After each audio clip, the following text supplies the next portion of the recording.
संध्या जाधव। आजचा व्हिडिओ तसा छोटा आहे, पण विषय तितकाच महत्त्वाचा आहे लहानांपासून मोठ्यांपर्यंतसाठी। ते म्हणजे आपले डोळे आणि कान, पंचेंद्रियांमधील हे दोन अवयव ज्यांना आपण सेन्स ऑर्गन म्हणतो। डोळे आणि कान यांची काळजी घेणं तितकेच आवश्यक आहे।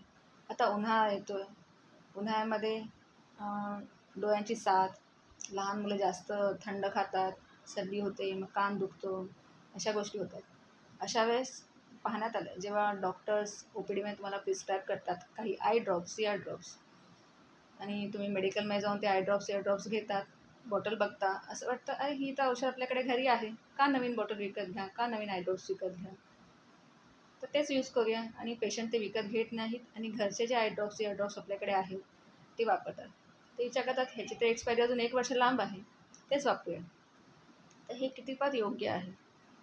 तर जेव्हा एखादे आय ड्रॉप्स आपण घेतो किंवा इयर ड्रॉप्स पण घेतो, त्यात वेगवेगळ्या पद्धतीचे असतात, ज्याच्यामध्ये काही आय ड्रॉप्समध्ये, इयर ड्रॉप्समध्ये प्रिझर्वेटिव्ज असतात, काहीमध्ये प्रिझर्वेटिव्ज नसतात।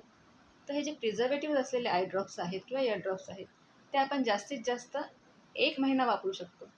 1 महिना, त्याची एक्सपायरी जरी 1 वर्षापेक्षा जास्त असेल किंवा 2 वर्षापेक्षा जास्त असेल, एकदा जर तुम्ही ते आय ड्रॉप्स ओपन केले, ते जास्तीत जास्त आपल्याला 1 महिना वापरायचे आहेत। त्याच्याबरोबर जे लिफलेट येतं त्यावरती तसं मेन्शन केलेलं असतं। आणि जर ते आय ड्रॉप्स अँटीबायोटिकयुक्त असतील, म्हणजे जर डोळ्यांना इन्फेक्शन झालेलं असेल किंवा कानांना इन्फेक्शन झालेलं असेल आणि अँटीबायोटिकयुक्त आय ड्रॉप्स आपण वापरत असाल, इयर ड्रॉप्स वापरत असाल, त्याची शेल्फ लाईफ असते जास्तीत जास्त 7 ते 14 दिवस। ते औषध तेवढ्या दिवसांपुरतंच वापरायचं आहे किंवा तेवढ्या महिन्यांपुरतंच वापरायचं आहे, आणि नंतर ते फेकून द्यायचं आहे।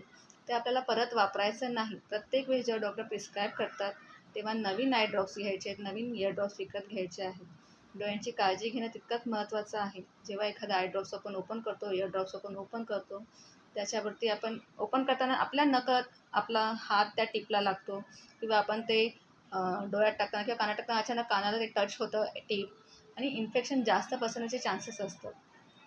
त्यामुळे आपण जेव्हा आय ड्रॉप्स, इयर ड्रॉप विकत घेतात, हे नक्की लक्षात ठेवा की त्याच्यावरती लिहिलेलं असतं किती दिवस वापरायचं आहे। एक्सपायरी डेट भले 1 वर्ष, 2 वर्षाची असू दे, एकदा जर तुम्ही ते ओपन केले तर ते ओपन केल्यानंतर जास्तीत जास्त 1 महिना वापरा। अँटीबायोटिक आय ड्रॉप्स असतील, अँटीबायोटिकयुक्त आय ड्रॉप्स असतील तर ते 7 ते 14 दिवस वापरायचे आहेत, नंतर तुम्ही ते पुन्हा वापरायचे नाहीत।